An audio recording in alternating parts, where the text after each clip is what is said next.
ओम या श्री स्वयं सुकृतिनां भवने स्वलक्ष्मी पापात्मनां कृतिदियां हृदये सुबुद्धि श्रद्धा सदां कुलजना प्रभव लज्जा तां त्वां नतास्म परिपालय देवी विश्वं सर्वमंगल मांगल्ये शिवे सर्वार्थ साधिके शरण्ये त्र्यंबके गौरी नारायणी नमोस्तुते।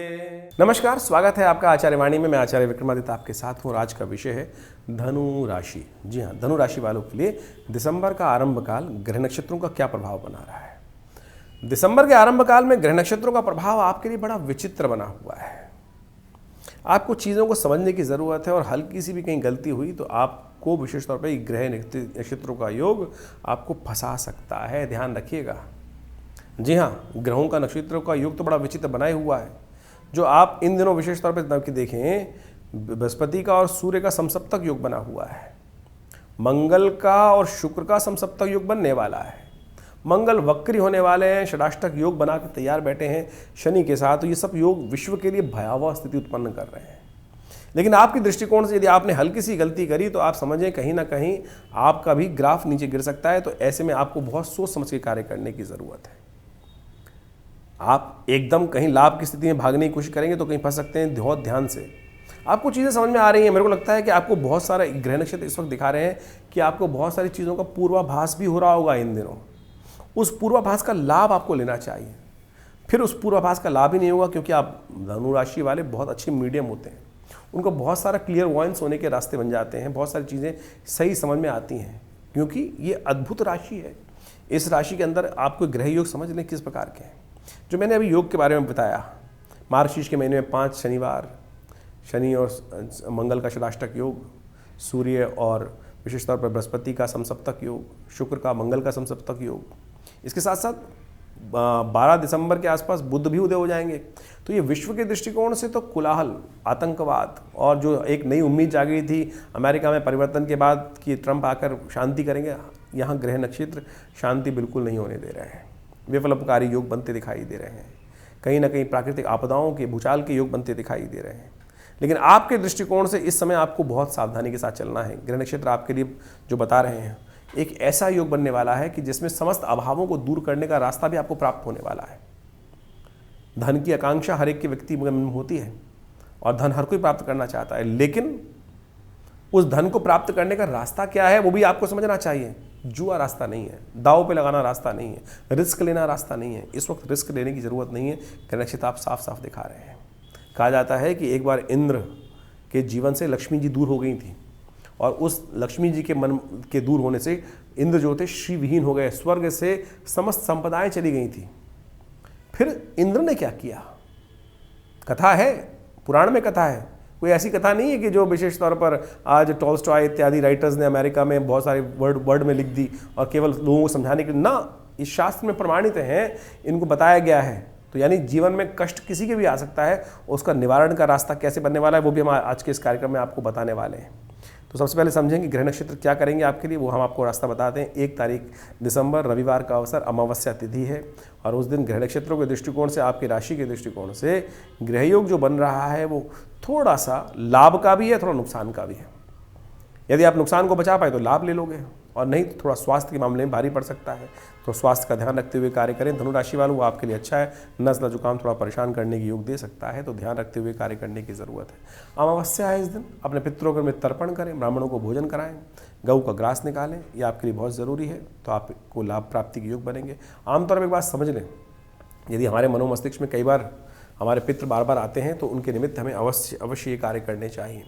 लोग पता नहीं कौन कौन से कार्य करते रहते हैं। शास्त्र में बहुत सीधे साधे तरीके से बताया गया है कि हर रोज़ पितरों का तर्पण करो, कम से कम अमावस्या को तो करो ही करो, उसमें कोई पैसा नहीं खर्च होता।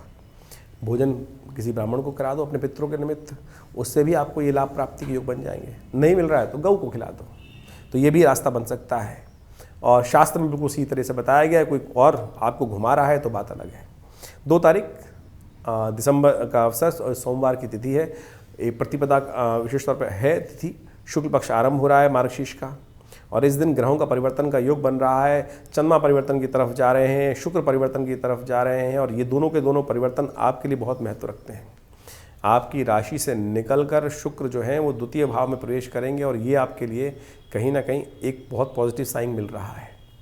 मंगल के सम्मुख जाके बैठ जाएंगे और मंगल आपको बहुत अच्छे से इस वक्त क्लियर वॉयंस दे रहा है, लेकिन थोड़ी कमज़ोर स्थिति में, तो उसको यदि ताकत आपने दी तो बहुत सुंदर तरीके से इसका लाभ ले सकते हैं। तो ऐसे में आपको थोड़ा सा ध्यान रखना है कि संसार के दृष्टिकोण से ये मंगल शुक्र की युति जो है वो ठीक नहीं होती है।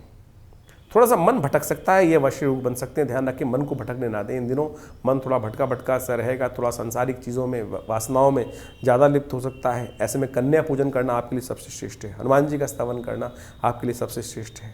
3 तारीख को मंगलवार भी है, तो हनुमान जी का सुंदर स्तवन कीजिए, वो आपके लिए अच्छा रहेगा। और आपके लिए जो योग है, शक्ति अच्छी है, हिम्मत अच्छी है। ग्रह योग दिखा रहे हैं कि हिम्मत का ग्राफ अच्छा बढ़ता दिखाई दे रहा है और कहा जाता है कि हिम्मत के रास्ते ही सब कुछ रास्ते बन सकते हैं। एक बात और ध्यान रखिएगा, 2 और 3 तारीख को ज्येष्ठ और मूल नक्षत्र हैं। ये नक्षत्र वो हैं जो गंडमूल के अंतर्गत आते हैं और जो जातक इनमें जन्म लेते हैं उनकी मूल शांति अवश्य करानी चाहिए। बहुत सारे लोग भूल जाते हैं और फिर जीवन भर कष्ट पाते हैं। तो जब ज्ञान हो जाए तब करा लें। 27 दिन बाद ये नक्षत्र घूम के आते रहते हैं, तो अवश्य करा लेना चाहिए। 4 तारीख के दिन बात करें, बुधवार का अवसर है, तृतीया तिथि है और ग्रह नक्षत्रों का योग आपके लिए जो बनता दिखाई दे रहा है वो शक्ति का लाभ, मेहनत का लाभ मिलने के योग साफ साफ बन रहे हैं। बस थोड़े विघ्न होंगे जो आपके स्वयं के कारण से होंगे, स्वयं की दुविधा के कारण से होंगे कि आप विशेष तौर पर दुविधा में मन रहेगा, हाँ ना की स्थिति में रहेगा। उस दुविधा को त्यागने के लिए अच्छा है कि श्री गणेश का स्तवन करें, पीले चीज़ों का दान करें, गणेश जी को पीले पुष्प चढ़ाएं, दूर्वा अर्पित करें, वो आपके लिए अच्छा है। 5 तारीख का अवसर, बृहस्पतिवार का तिथि, चतुर्थी तिथि विद्यमान है और इस दिन गजकेसरी योग आपकी राशि के अनुसार से निर्माण हो गया है। आपके चंद्रमा द्वितीय भाव में शुक्र के साथ विराजित होकर बृहस्पति से दृष्ट हैं। ये आपके लिए कहीं ना कहीं लाभ की स्थिति, आमदनी की स्थिति को उत्पन्न करने के रास्ते बना सकते हैं। पॉजिटिव ग्राफ देता दिखाई दे रहा है, बट समस्या बाकी ग्रहों की है कि जो आपको कई चीज़ों से वंचित कर रहे हैं। ऐसी भी स्थिति साथ साथ चल रही है कि इन दिनों बहुत सारे आपके बने बनाए कामों में से आपको मक्खी की तरह दूध से बाहर निकाल के खड़ा कर दिया जाए। और ऐसा भी स्थिति बन सकती है कि आप बहुत जल्दी दाव पे लगा दें चीज़ों को। इस दिनों जो भी शेयर मार्केट में लोग काम कर रहे हैं, आपकी राशि से संबंध रखते हैं, उनको बहुत सावधान रहना चाहिए। ये समय जुआ खेलने के लिए नहीं है, ये समय कहीं भी दाव पे लगाने के लिए नहीं है। बहुत सोच समझ कर कार्य करने की ज़रूरत है, तो आपके लिए अच्छा रहेगा। यदि सोच समझ के स्टेप चढ़ाएंगे तब आप लाभ ले सकते हैं। ग्रह नक्षत्रों को समझें। 6 तारीख का दिन शुक्रवार का अवसर है, पंचमी तिथि है और ये तिथि बहुत अद्भुत है। इसी तिथि में भगवान राम का जानकी जी के साथ विवाह हुआ। श्री पंचमी इसे कहा जाता है।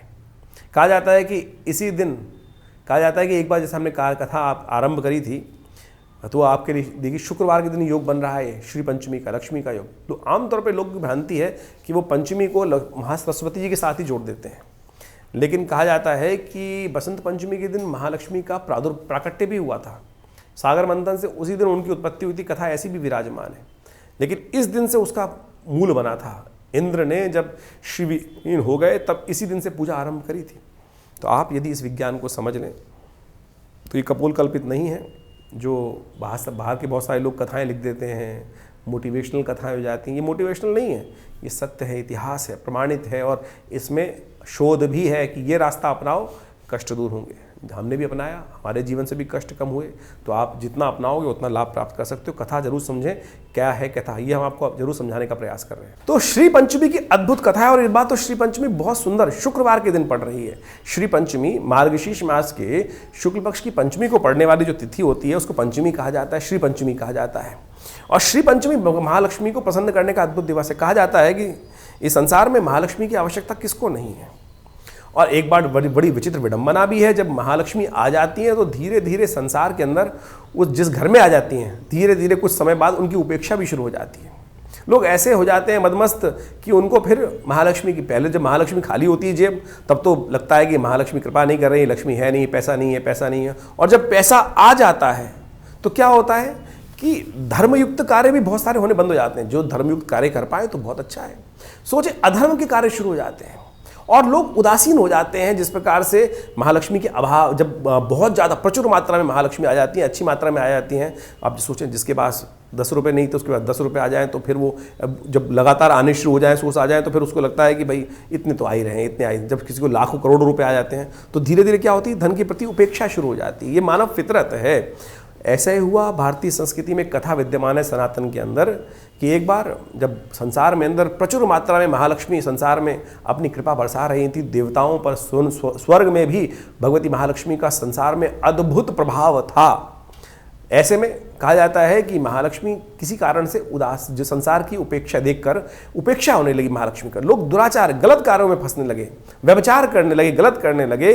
भगवती ने देखा कि बड़ी उपेक्षा हो रही है, धन से सुंदर कार्य हो नहीं रहे हैं, तो कहा जाता है महालक्ष्मी स्वर्ग को त्याग कर इस संसार से हटकर श्री सागर, जो सागर के अंदर कहा जाता है प्रवेश कर गई। महालक्ष्मी की कथा मिलती है क्योंकि क्षीर सागर जो विशेष सागर का मंथन हुआ, सागर मंथन, उसमें से महालक्ष्मी निकली थी। कैसे प्रवेश किया उन्होंने स्वयं प्रवेश किया संसार से उदासीन होने के बाद। संसार से उदासीन हो गई कि बिल्कुल आज धन का इतना दुरुपयोग लोग कर रहे हैं।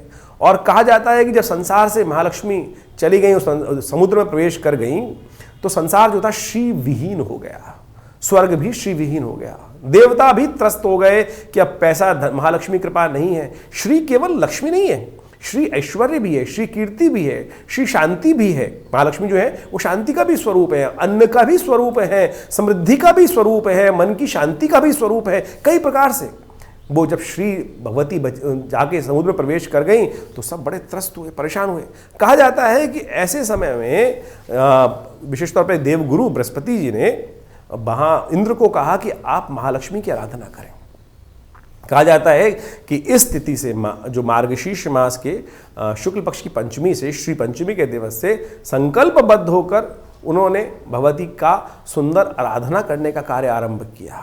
और भगवती के सुंदर आराधना के लिए उनके महालक्ष्मी के जो मंत्र हैं शास्त्र में जो अद्भुत रूप से विद्यमान है। एक मंत्र आपको बताता हूँ जो देवताओं के द्वारा ही कहा गया है, उनकी स्तुति के अंदर जो देवी सूक्त के अंदर पाठ आता है, या देवी सर्वभूतेषु लक्ष्मी रूपेण संस्था नमस्तस्यै नमस्तस्यै नमस्तस्यै नमो नमः। ये महालक्ष्मी का जो मंत्र है ये देवताओं ने कहा है। देवी विशेष तौर पर दुर्गा सप्तशती यदि आप पढ़ेंगे तो उसके अंदर पंचम अध्याय में देवताओं के द्वारा जब भगवती की स्तुति की गई है तो उसके अंदर ये मंत्र आया है, या देवी सर्वभूतेषु लक्ष्मी रूपेण संस्थिता नमस्तस्यै नमस्तस्यै नमस्तस्यै नमो नमः। और जब देवताओं ने, महाराज इंद्र ने स्वयं प्रार्थना करी तो कहा जाता है कि बसंत पंचमी के दिन भी श्री पंचमी पड़ती है, उस दिन महालक्ष्मी की कृपा का सुंदर योग बना। और उस दिन कई शास्त्रों में ऐसा भी विद्यमान है कि जयंती के रूप में भी श्री पंचमी, लोग बसंत पंचमी को केवल सरस्वती पूजा करके ही निपटा लेते हैं, श्री पंचमी भी है उस दिन। और शास्त्र के अंदर कई कथाओं में विद्यमान है कि महालक्ष्मी का प्राकट्य समुद्र मंथन से जब हुआ वर्षों बाद, तब उसी दिन भगवती ने इस संसार में पुनः आकर महालक्ष्मी का जो सुख था लोगों को प्राप्त होना योग बना। इंद्र भी उसी यज्ञ के प्रताप से, उसी मंत्र के प्रताप से। हमने देखा कि ऐसे में महालक्ष्मी को प्रसन्न करने के लिए ये मंत्र तो हमने बताया है, तो आप अवश्य करने का प्रयास करें। भगवती का एक मंत्र है, सर्वा बाधा विनिर्मुक्तो धनधान्य सुधान्विता मनुष्यो मत प्रसादेन भविष्यति न संशय। ये दुर्गा सप्तशती का स्वयं मंत्र है। भगवती स्वयं कह रही है इसके अंदर कि इस मंत्र का जो जप करते हैं, जो मेरा आराधना करते हैं, उनके जीवन में सुख समृद्धि संतान सब प्रकार के धन धान्य का ऐश्वर्य का प्राप्ति निश्चित हो जाती है, इसमें कोई संशय नहीं है। ये स्वयं भगवती के 12वें अध्याय में मुख से कहा गया मंत्र है। हमने ऐसा देखा कि विभिन्न प्रकार की समस्याओं को दूर करने के लिए श्री सूक्त के मंत्र हैं।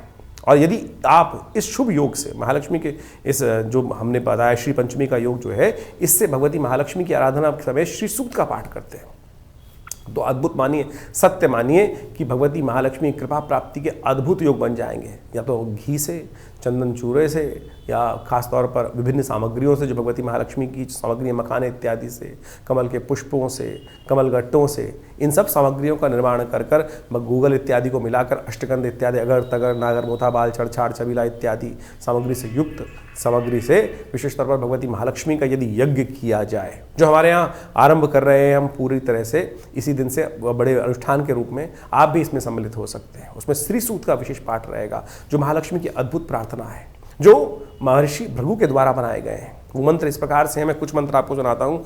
ओम हिरण्यवर्णाम हरणीम सुवर्ण रजत्स्रजाम चंद्राम हिरण्यमयीं लक्ष्मीं जातवेदो मावह ताम आव जातवेदो लक्ष्मीं मनभगामिनीं यस्यां हिरण्यं विन्देयं गामश्वं पुरुषानहम् अश्वपूर्वां रतमध्याम् अस्तिनाद प्रमोदनीं शं देवीं उपवै श्रीमादेवी युगदाम। ये अद्भुत मंत्र है महालक्ष्मी के 16 मंत्रों में से 3 मंत्र मैंने आपके समक्ष यहाँ उपस्थित किए हमने।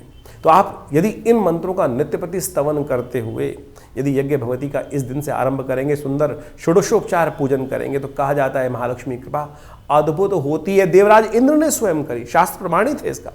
तो इसमें तो हमारे देवता भी, ये नहीं है कि देवता कि हमेशा एक ही चीज़ में चलेंगे, यदि वो गलत करेंगे तो वो भी कष्ट में फंसे हैं और उनसे उनके निवृत्ति के मार्ग भी जिस प्रकार से बने हैं, तो हम भी मनुष्य हैं, उनका अनुसरण करते हैं। तो जीवन में कष्ट है तो उस निवृत्ति का रास्ता ये बताया गया शास्त्र में। यदि आप इस दिन से आरंभ कर लगातार बसंत पंचमी तक ये पाठ करें, तो हमने ऐसा देखा, जिसने किया उस पर कृपा, विश्वास रखने की आवश्यकता है। विवेकानंद योगाश्रम में भी इसके ऊपर बड़ा अनुष्ठान किया जा रहा है, आप भी इसमें सम्मिलित हो सकते हैं और समय समय पर उस के बारे में डिटेल जानने के लिए फोन पर संपर्क साध सकते हैं। तो धनु राशि वालों, आपने समझा किस प्रकार से महालक्ष्मी कृपा प्राप्त करने के लिए इंद्र ने भी वही रास्ता अपनाया, तो आप क्यों वंचित होते हो। तो हमने जो भूली हुई कथाएं हैं, जो लोग याद नहीं कर पाते हैं, अब उनको भी आपके समक्ष रखने का हम प्रयास कर रहे हैं। तो इस सब तिथियों का लाभ लेते हुए कार्य करने का आपको प्रयास करना चाहिए। शुक्रवार के दिन ये योग पड़ रहा है, गौ पूजन भी अवश्य करें और हो सके तो महालक्ष्मी का यज्ञ भी अवश्य करें। और हमने विवेकानंद योगाश्रम में जो कार्यक्रम रखा है उसमें भी आप सम्मिलित हो सकते हैं। 7 तारीख शनिवार का अवसर, षष्ठी तिथि है उस दिन और स्कंद षष्ठी का योग है। इस दिन एक महत्वपूर्ण परिवर्तन होने जा रहा है ग्रह नक्षत्रों के दृष्टिकोण से, जो विशेष तौर पर आपके लिए दिखा रहा है कि आप मंगल जो है वो वक्री होने जा रहे हैं। सुबह 7:08 पर मंगल वक्री हो जाएंगे और ये मंगल का वक्रत्व जो है ये कहीं ना कहीं आपके लिए कुछ थोड़ी सी समस्याएं उत्पन्न करने की योग दे सकता है कि जहां आप बहुत मामलों में अड़ियलपना अपना लेंगे, बजाय सीधे चलने के आप और ज़्यादा उसको लंबा कर सकते हैं स्थिति को। तो मंगल का लगातार उपचार करने की ज़रूरत है आपको। तो धनु राशि वालों, ये मंगल जो विशेष तौर पर 7 तारीख को परिवर्तन की तरफ जा रहे हैं, तो आपके लिए खास तौर पर ध्यान रखने की ज़रूरत है। बहुत ज़्यादा उपदेश न दें, अन्यथा फंस जाएंगे। बड़ों का सम्मान करें। आपके द्वारा कहीं ना कहीं इन दिनों ऐसा अपराध हो सकता है कि जो बड़ों के साथ कहीं ना कहीं विवाद में फंसने के कारण से किस्मत सो सकती है। आपके लिए अच्छा ये है कि हनुमान जी का स्तवन करें, हनुमान जी का पूजन करें, हनुमान जी को चूल्हा चढ़ाएं, हनुमान जी को पीपल की पत्तों की माला हर मंगलवार हर शनिवार अवश्य उपस्थित करने का प्रयास करें। ये नहीं तो ये मंगल 4 महीने जो चलेगा, जिस प्रकार से शनि के साथ षडाष्टक योग बनाएगा, शुक्र के साथ 1 महीने तक ये समसप्तक योग बनाएगा, ये कहीं ना कहीं उपद्रव उत्पन्न कर सकता है, अननेसेसरी कि लोगों के साथ मनमुटाव कर सकता है। आपका ध्यान रखते हुए कार्य करें।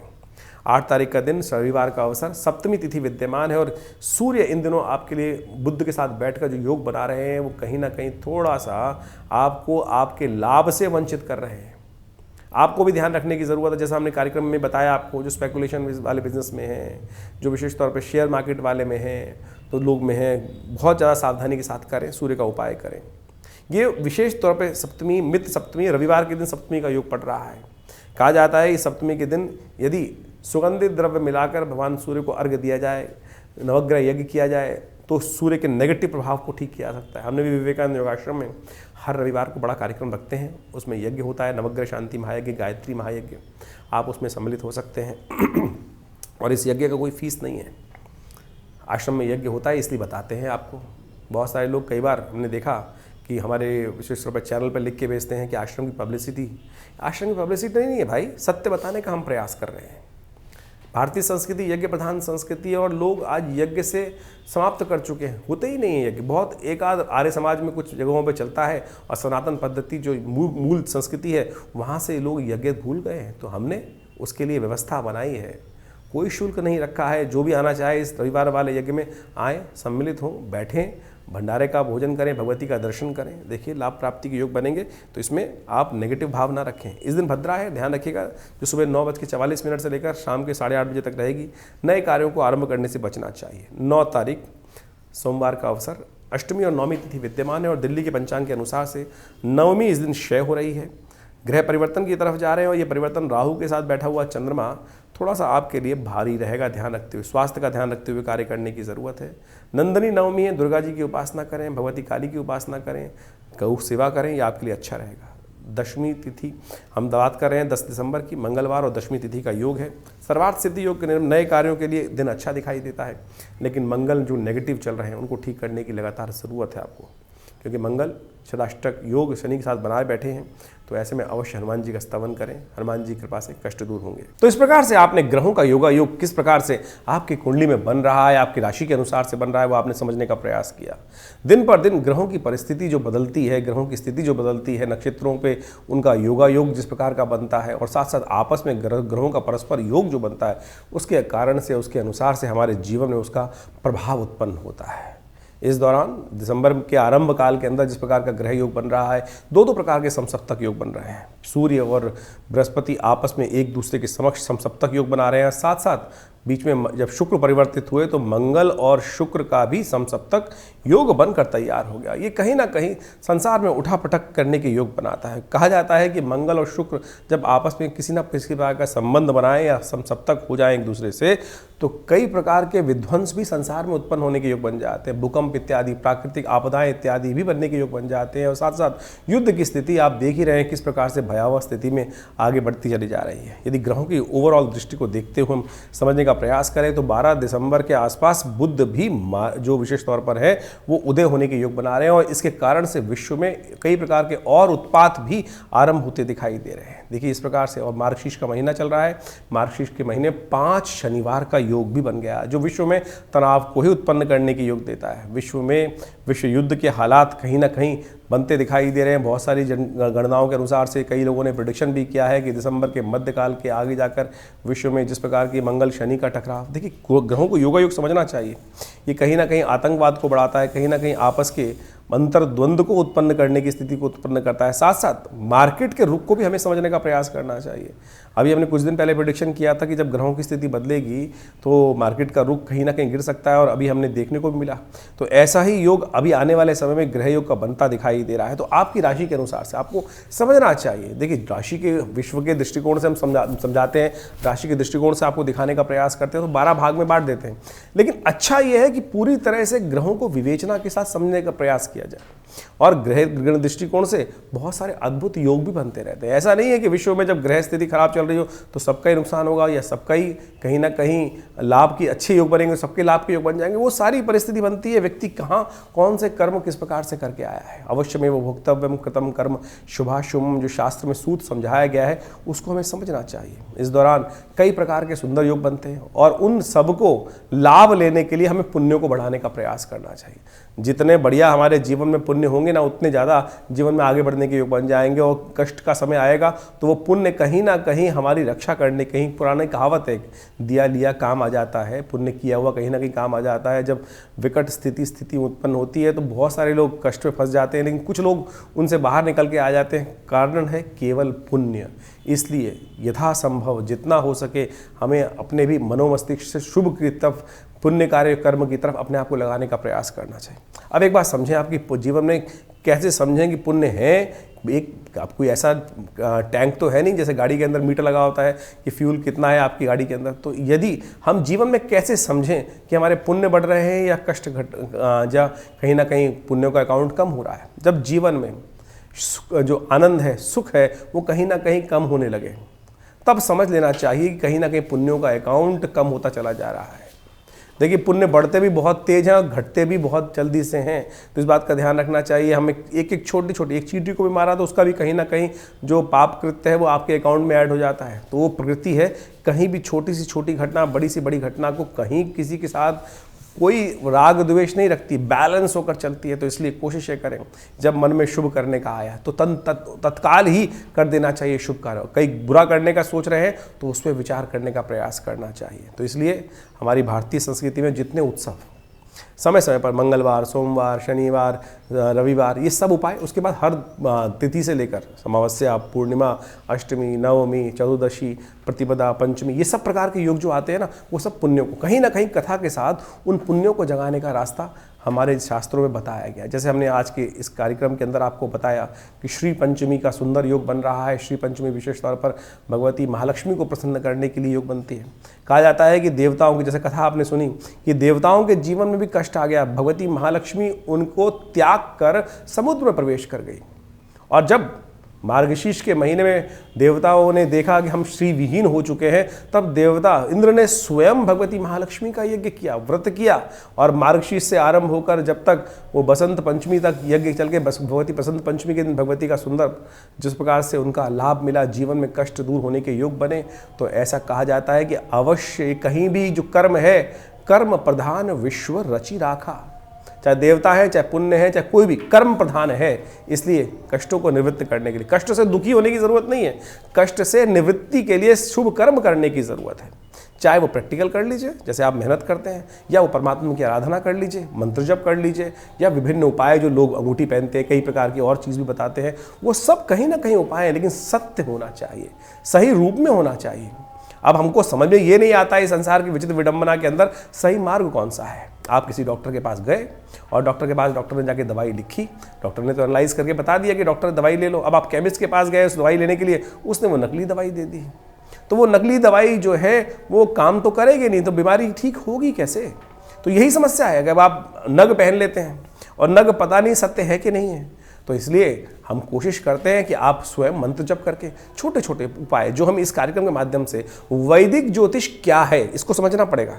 ज्योतिष की कई शास्त्र शाखाएं हैं, हम टोटकों में फंस गए, आजकल छोटे छोटे टोटकों में लग जाते हैं। कोई कुछ, आज की सोशल मीडिया का ज़माना है, सबके सब महाविद्वान बुद्धिजीवी इकट्ठे हो गए हैं और आपके सोशल मीडिया पे बैठकर ऐसी ऐसी भ्रांतियां लोगों के मनोमस्तिष्क में उत्पन्न कर देते हैं। अभी कुछ दिन पहले एक आरती के संबंध में ऐसी भ्रांति उत्पन्न करने का प्रयास किया कि देवताओं की जो हम आरती करते हैं, महालक्ष्मी की आरती नहीं करनी चाहिए। अरे भैया, आरती आरंभ है पूजा का, आरती स्वागत है महालक्ष्मी का। आरती विशेष तौर पर शास्त्र के अंदर जो षोडशोपचार, पंचोपचार, अनेक प्रकार की पूजाएं हैं, उसके अंदर एक अभिन्न अंग है। लेकिन तथाकथित तौर पर कुछ लोग ऐसी भ्रांति उत्पन्न करने का प्रयास करते हैं और बेचारे सीधे साधे जनता जो है वो भ्रमित हो जाती है। तो हम आपको तमाम चीज़ों को सही रूप से बताने का प्रयास कर रहे हैं। हम बता रहे थे ना कि पत्थर पहनने का एक उपाय शुरू हो गया लोगों ने। दुनिया में इतने पत्थर बिके जा रहे हैं, इतने पत्थर बिके जा रहे हैं, इतने पत्थर तो निकलते भी नहीं होंगे। कभी किसी खान से कभी आपने देखा है कि बोरियां ट्रंक भर भर के पत्थर निकल रहे हैं? अरे विरले पत्थर निकलते हैं, और विरले पत्थरों की कीमत जो होती है वो अरबों लाखों रुपए से ऊपर होती है। और आज पन्ने के नाम पे, मोती के नाम पे, हीरे के नाम पर और माणिक्यों के नाम पर, जिस प्रकार से एक पुखराज इत्यादि के नाम पर धंधा शुरू हो गया है, मैं शब्द का उच्चारण कर रहा हूँ, बहुत दुखद है। तो आप कोशिश ये करें, उसके जो सरल उपाय हैं वो करने का प्रयास कीजिए। सत्य है, बिल्कुल मेहनत से जितना किए करोगे, जो इस कार्यक्रम के माध्यम से हमने आपको जोड़ने का प्रयास किया है, उनको करने का प्रयास करिए। इंद्र ने भी तो किया, महालक्ष्मी को प्रसन्न करने के लिए उसने कब हीरा पहन लिया, उसने कब कुछ और उपाय किया, उसने व्रत किया। शास्त्र में देवी पुराण के अंदर इसका पूरा आख्यान उपस्थित है। मार्गशीर्ष महीने के पंचमी, शुक्ल पक्ष की पंचमी के दिन से इंद्र ने भगवश्री पंचमी के दिन भगवती महालक्ष्मी को प्रसन्न करने के लिए व्रत किया, श्री सूक्त का पाठ किया। वो जो है वो अद्भुत है, सत्य माने, और वो समस्त मनोग्रोथों को सिद्ध करने वाला है। हमारे आश्रम पर भी ये कार्यक्रम नित्य प्रति चलते ही है, महालक्ष्मी का यज्ञ भी नित्य प्रति चलता है। आप भी उसमें सम्मिलित हो सकते हैं। हर रविवार को विशेष कार्यक्रम की व्यवस्था रहती है, जो यज्ञ आदि इत्यादि होते हैं उसमें आप स्वयं सम्मिलित हो सकते हैं। और ये जो महालक्ष्मी का यज्ञ है, ये अभी श्री पंचमी से लेकर बसंत पंचमी तक चलेगा। ऐसे में जिन जिन को भगवती महालक्ष्मी कृपा चाहिए वो नोट कर लीजिए। साल में कुछ दिन के लिए मुहूर्त बनता है ये, तो इस श्री पंचमी से, मार्गशीर्ष शुक्ल पक्ष की पंचमी से लेकर बसंत पंचमी तक नित्य प्रति श्री सूक्त का पाठ करना शुरू कर दीजिए। देखिएगा विदिन कुछ ही दिनों में आप देखेंगे महालक्ष्मी की कृपा से समस्त कष्टों का निवारण करने के बाद रास्ते बने हैं। तो आप इन तमाम उपायों को जो शास्त्र में वर्णित है सही रूप से करने का प्रयास कीजिए। देखिए मनोकामना सिद्धि के योग बनेंगे। हमारे विवेकानंद योगाश्रम में इस प्रकार का बहुत अद्भुत प्रकार से हजारों लोगों पर शोध करके, स्वयं के ऊपर शोध करके हमने समस्त उपाय जो शास्त्र में वर्णित हैं वो देखे।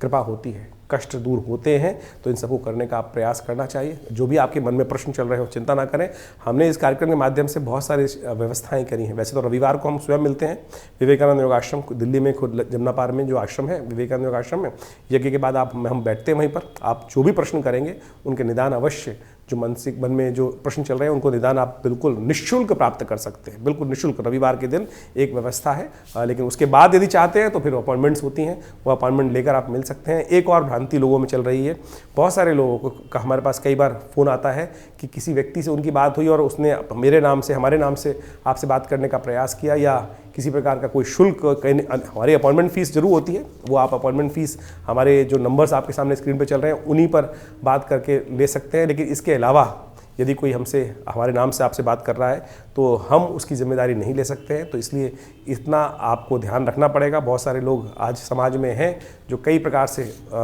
फ्रॉड करने का प्रयास कर रहे हैं। हम आपको अवगत कराने का इस चैनल के अपने चैनल के माध्यम से आपको समक्ष रख रहे हैं। दिल्ली में विवेकानंद योग आश्रम हमारा एक ही आश्रम है दिल्ली में, या फिर तो इसलिए इसके अलावा भारत में कोई हमारा आश्रम नहीं है। बहुत सारे लोग हमारे अलग अलग नाम से कई बार हमारे को सपना आते हैं मैसेजेस कि हमने यहाँ पर वहाँ पर कई प्रकार की जगहों पे, लेकिन हमारा कहीं कोई और आश्रम नहीं है। दिल्ली में ही विवेकानंद योग आश्रम है जमुना पार में। आप किसी भी समस्या का निदान चाहें तो आश्रम पर आकर स्वयं मिल सकते हैं। और हमारे आश्रम की तरफ से कोई शुल्क किसी प्रकार का, हाँ कंसल्टेंसी शुल्क जरूर होता है, क्योंकि जन्मपत्री इत्यादि जो दिखनी है उसका शुल्क आश्रम की तरफ से रखा गया है। वो आप इन फ़ोन नंबर्स पे मांग कर आप व्यवस्था समझ सकते हैं। और सादर विभिन्न कार्यक्रमों में आश्रम में आप आमंत्रित हैं। आइए विवेकानंद योगाश्रम में यज्ञ में भाग लें, माँ भगवती का सुंदर दर्शन करें। एक बहुत बड़ा हॉस्पिटल है योग प्राकृतिक चिकित्सा आयुर्वेद का जो हम चलाते हैं। 100 बेड का हॉस्पिटल है। बहुत सारे लोग आके उसमें अद्भुत प्रकार से स्वास्थ्य का लाभ भी ले रहे हैं। आप भी जुड़ सकते हैं हमारे साथ। धन्यवाद, नमस्कार।